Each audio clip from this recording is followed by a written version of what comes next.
Short hand से जुड़ी सभी प्रकार की वीडियोस पाने के लिए सब्सक्राइब करिए आपके अपने चैनल शॉर्ट हैंड गुरुजी को। नमस्कार दोस्तों, स्वागत है आप सभी का हमारे चैनल शॉर्ट हैंड गुरुजी में। आज की जो वीडियो है वो डेडिकेटेड है आरआरबी स्टेनोग्राफर का स्किल टेस्ट, जिसकी डेट आ चुकी है। और सबसे पहला सजेशन, देखो इस वीडियो में मैं रणनीति बताने वाला हूँ, एक शेड्यूल बताने वाला हूँ कि आप किस तरीके से और क्या क्या अपने शेड्यूल में डालें और क्या क्या अपने शेड्यूल में प्रैक्टिस करें कि आप स्किल में अच्छा परफॉर्म कर पाएँ। लेकिन उससे पहले कुछ आप लोग को एक सुझाव देना चाहता हूँ कि सबसे पहले काफ़ी सारे लोग टेंशन में आ गए हैं जैसे ये डेट आई है कि यार डेट जो है इतनी जल्दी कैसे हो सकती है, बहुत कम समय मिला है। तो आपको ये टेंशन नहीं लेना है मेरे भाई, आप अकेले थोड़ी ना हो जिसको कम समय मिला है। सबका इसी दिन होना है, सबके लिए वही डेट है। ऐसा नहीं कि अगर दिसंबर में होने वाला था या नवंबर में हो जाता तो बहुत टाइम मिल जाता, अब जल्दी हम कैसे करेंगे। सबके साथ वही हाल है, सबके लिए जल्दी हो रहा है, तो जो परफॉर्मेंस होगी अच्छी होगी। लेकिन आपको एक और बात बता देता हूँ, अगर आपके पास 15 दिन भी हैं तो आप स्किल में बहुत अच्छा परफॉर्म कर सकते हो। बस आप अपने ऊपर मेहनत करिए और कुछ मत देखिए, बाकी सारी चीज़ों को भूल जाइए।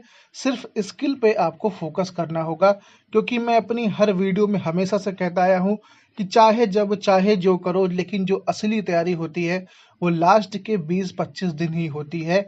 ये आपने खुद अनुभव किया होगा जब आप कभी रिटन की तैयारी कर रहे थे या रिटन एग्जाम जब देने जा रहे थे, तो आपने देखा होगा कि पढ़ता तो इंसान हमेशा ही है, लेकिन एग्जाम टाइम जो तैयारी हो जाती है वही असली तैयारी होती है।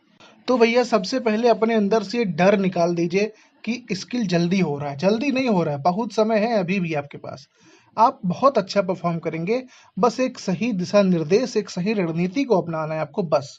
सबसे पहले तो ये जानो, एक चीज़ आज अपना लो कि जितने भी डिक्टेशन की प्रैक्टिस आप करेंगे वो बेस्ट है। और मैं कभी नहीं कहता हूँ कि आप सिर्फ और सिर्फ मेरे चैनल पर डेडिकेटेड रहिए। आप मेरे चैनल से डिक्टेशन लिख सकते हैं। वैभव सर का भी एक चैनल है, आप जानते होंगे, वो भी डिक्टेशन प्रोवाइड करते हैं, आप वहाँ से लिख सकते हैं। या फिर और किसी चैनल का मैं नाम नहीं ले सकता, यूट्यूब की गाइडलाइंस के खिलाफ हो जाएगा। लेकिन आपको जो भी चैनल अच्छा लगे, जिसकी आवाज़ अच्छी हो, क्लियर हो, जिसकी बोलने का तरीका अच्छा हो, आप उसका भी डिक्टेशन लिखिए। ओवरऑल मेरा कहने का मतलब है, चाहे जहाँ से डिक्टेशन लिखिए, वो डिक्टेशन आपकी प्रैक्टिस में हेल्प करना चाहिए, आपकी प्रैक्टिस अच्छी होनी चाहिए। ये मैटर नहीं करता कि आप एक ही चैनल पे डिपेंड हो जाएं, क्योंकि देखिए मेरा डिक्टेशन बोलने की शैली अलग है, वैभव सर की अलग है, और भी चैनल्स हैं तो सबकी अलग होती है। और डिक्टेटर जरूरी नहीं कि एक आप ही की शैली का डिक्टेशन बोलेगा या मेरी ही शैली का बोल देगा, उसकी अपनी शैली होती है। तो आप अलग अलग शैली में, अलग अलग फ्लो में डिक्टेशन की प्रैक्टिस करिए, ये आपके लिए बहुत ज़्यादा बेनिफिशियल है। और डेली रात में 8 बजे मेरे चैनल पे एक वीडियो आती ही है, आप सभी को पता होगा, उसकी आप प्रैक्टिस जरूर किया करिए, चाहे आरआरबी का हो चाहे सस्सी का हो।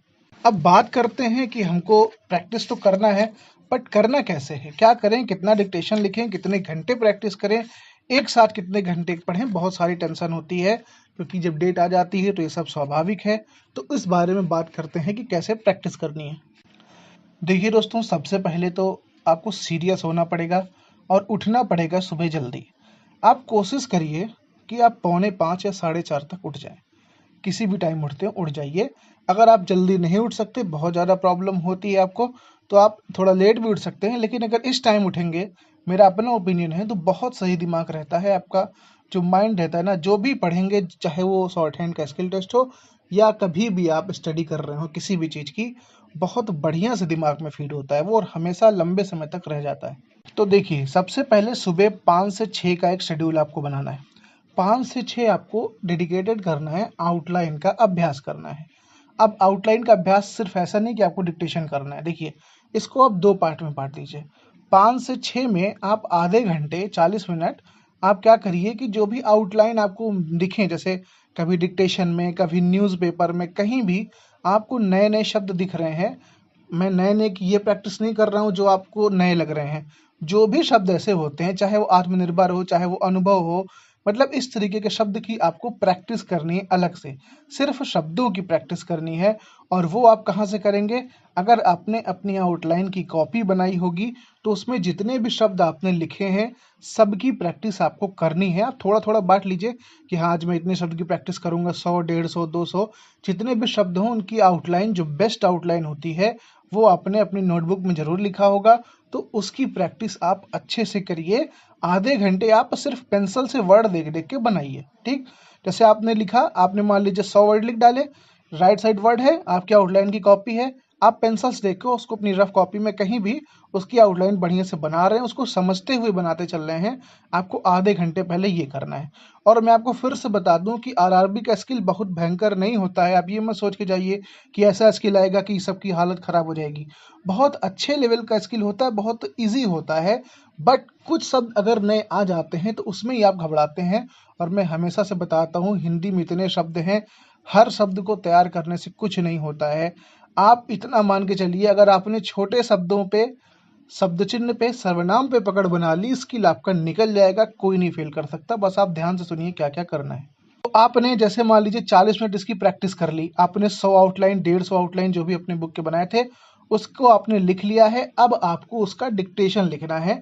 आप चाहे खुद से रिकॉर्ड कर लीजिए, चाहे एक दिन पहले रिकॉर्ड करके रख लीजिए, या फिर जो भी आपको मन करे, मतलब जब भी करिए। आपको 10 मिनट, 15 मिनट, 20 मिनट डिक्टेशन के फॉर्म में 2-4 बार उसको लिखना है। सिर्फ आउटलाइन आउटलाइन बनानी है। ये आपका काम हो गया 5 से 6। अब आपको 5 मिनट का लेना है रेस्ट। उसके बाद 6 से 7 आप करेंगे एक डिक्टेशन की प्रैक्टिस, और डिक्टेशन की प्रैक्टिस के साथ साथ उसको ट्रांसक्राइब भी करेंगे। और दूसरी चीज, डिक्टेशन के लिए कभी ये मत सोचना आप लोग कि ये पुराना डिक्टेशन हो चुका है, ये तो 1 साल पहले डिक्टेशन अपलोड किया गया था, अब ये मेरे काम का नहीं है। ये मत कहना, कभी डिक्टेशन पुराना नहीं होता, डिक्टेशन हमेशा नया रहता है। आपको जहां भी डिक्टेशन मिल जाए बस उसकी आप प्रैक्टिस कर डालिए। प्रैक्टिस करने के बाद उसको आप ट्रांसक्राइब करिए, और ट्रांसक्राइब करने के बाद उसको ऐसे छोड़ नहीं देना है। ठीक है, ये नहीं कि बस हो गया ट्रांसक्राइब, आपने हिंदी हिंदी अपना देख लिया कि मेरे हिंदी में यहाँ यहाँ पे गलती आ गई, ऐसा नहीं करना है। आपको क्या करना है, पूरा डिटेल एनालिसिस करना है। भले उसमें ज़्यादा टाइम लग जाए, क्योंकि आपको ये ध्यान रखना है, डिक्टेशन की प्रैक्टिस जितनी इम्पॉर्टेंट है उतनी ही ज़्यादा इम्पॉर्टेंट होती है उसमें कमियों को ढूंढना और कमियों को निकालना। आपको साथ साथ क्या करना है, जहां पर भी आपकी गलती हुई है, मान लीजिए एक शब्द आ गया था संज्ञान लेते हुए, आपने संज्ञान शब्द को पकड़ नहीं पाए, आप नहीं पकड़ पा रहे हैं कि क्या है, या तो आपका छूट ही गया, कुछ भी हो गया हो, आप तुरंत उस पर सर्कल करके छोड़ मत दीजिए। आप जाइए अपने शॉर्ट हैंड की कॉपी में, आपने देखिए वहां पे संज्ञान लिखा कैसे है। क्या आप संज्ञान ऐसा लिखे हैं कि आप पकड़ नहीं पा रहे हैं, या आपसे छूट गया तो उसको नेक्स्ट डिक्टेशन में सुधारिए। उसके बाद अगर आपसे छूटा नहीं है, आप सोचते हैं यार मैंने लिखा तो था बट ध्यान में नहीं आया, तो उसकी आउटलाइन में थोड़ा सुधार करिए अगर जरूरत है। बहुत ज्यादा समय नहीं है कि आप आउटलाइन सब बदल डालें, ये मत करिएगा। सारी आउटलाइन आपको नहीं बदलनी है। जो आउटलाइन आपको कंफ्यूज कर रही हो, जो आउटलाइन एक जैसे दो शब्द बना रही हो, सिर्फ उन्हीं को परिवर्तित करें और उसको बार बार अभ्यास कर लें ताकि वो रट जाए आपके दिमाग में। ये काम करने के बाद जब आपने 6 से 7 एक डिक्टेशन लिख लिया, ट्रांसक्राइब कर लिया और उसका एनालिसिस कर लिया, अब उसके बाद आपको थोड़ा सा ब्रेक लेना है, और फिर 9 से 11 2 घंटे का फिर से आपको क्या करना है, डिक्टेशन को लिखना है और डिक्टेशन को ट्रांसक्राइब करना है। आपको कहीं भी डिक्टेशन मिल जाए उससे मतलब नहीं है। और फिर से वही काम, एनालिसिस, डिटेल एनालिसिस। अब देखिए यहाँ पर आपने एक डिक्टेशन का एनालिसिस और लिख ली के ट्रांसक्राइब कर लिया 6 से 7, और आपने 2 और कर लिए 9 बजे से 11 बजे तक। अब आपको रुक जाना है, थोड़ा रेस्ट करना है, घूमना टहलना है, जो कुछ भी करना हो करिए। और 1 बजे से लेकर 2 बजे तक फिर से आपको करना है ट्रांसक्राइब की प्रैक्टिस। और 1 बजे से 2 वाले स्लॉट में आप, मैं कह रहा हूँ, सिर्फ एक ही डिक्टेशन लिख के ट्रांसक्राइब करिएगा, उतना ही आपके लिए इनफ होगा। लेकिन जो और 1 घंटे का समय बच रहा है आपका, 2 से 3 वाला स्लॉट, उसमें आप ट्रांसक्राइब मत करिए, उसमें मैं बताता हूँ आपको क्या करना है।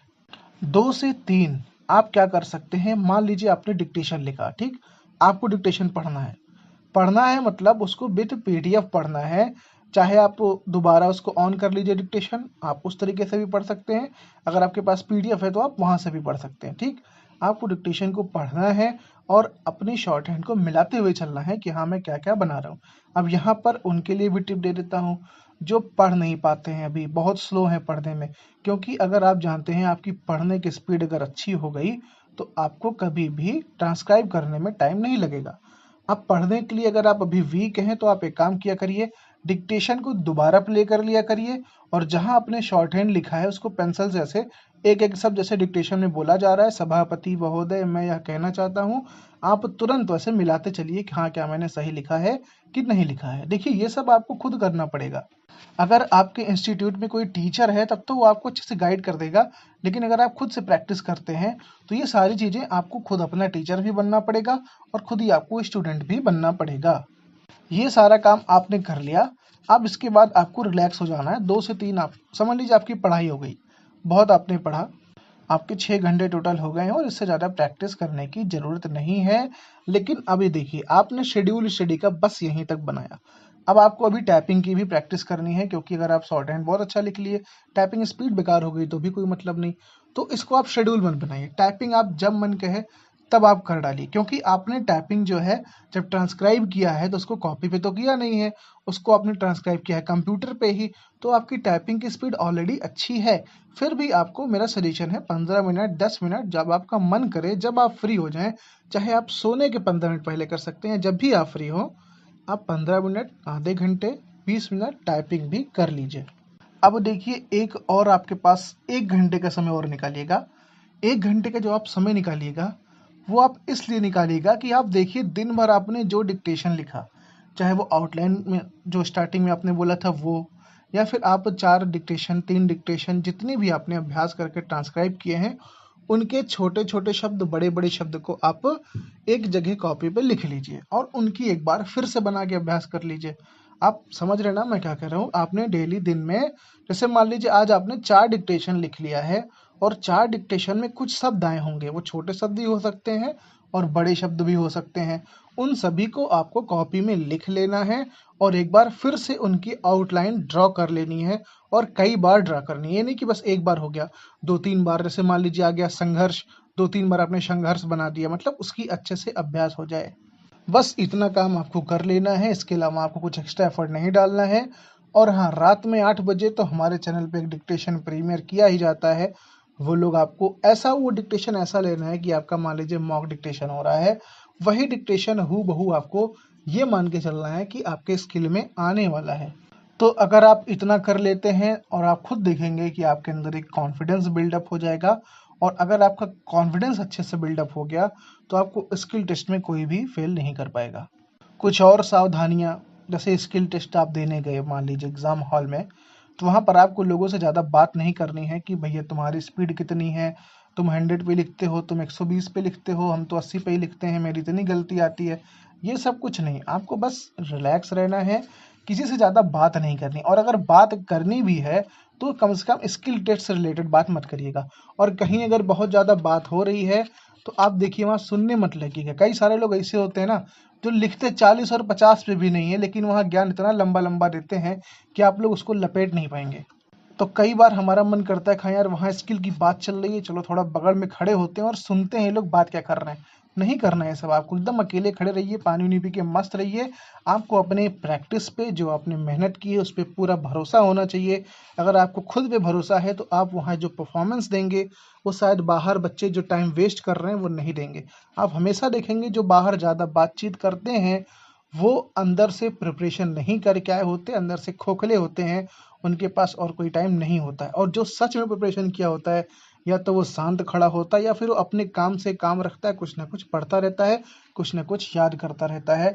तो आपको दूसरों की बातों में नहीं उलझना है, दूसरा कुछ भी बोले आपको नहीं सुनना है, सिर्फ अपनी मेहनत पे भरोसा रखना है। आज बहुत समय है, आप अभी से चाहें तो अपने शॉर्ट हैंड को बहुत अच्छा कर सकते हैं। और मैं फिर से बताना चाहता हूँ, आरआरबी स्टेनोग्राफर का स्किल बहुत कठिन नहीं होता है, बहुत आसानी से आप इसको निकाल सकते हैं। ये बात अपने दिमाग में बैठा लीजिए।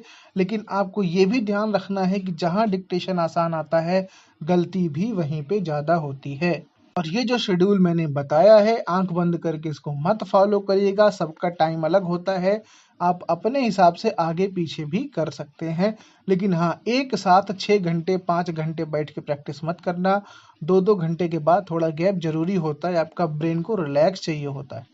तो आज की वीडियो में बस इतना ही। मिलते हैं फिर नेक्स्ट वीडियो में। अगर वीडियो अच्छी लगी हो तो लाइक ज़रूर करिएगा, शेयर करिएगा अपने दोस्तों के साथ। मिलते हैं फिर नेक्स्ट वीडियो में, तब तक के लिए गुड बाय।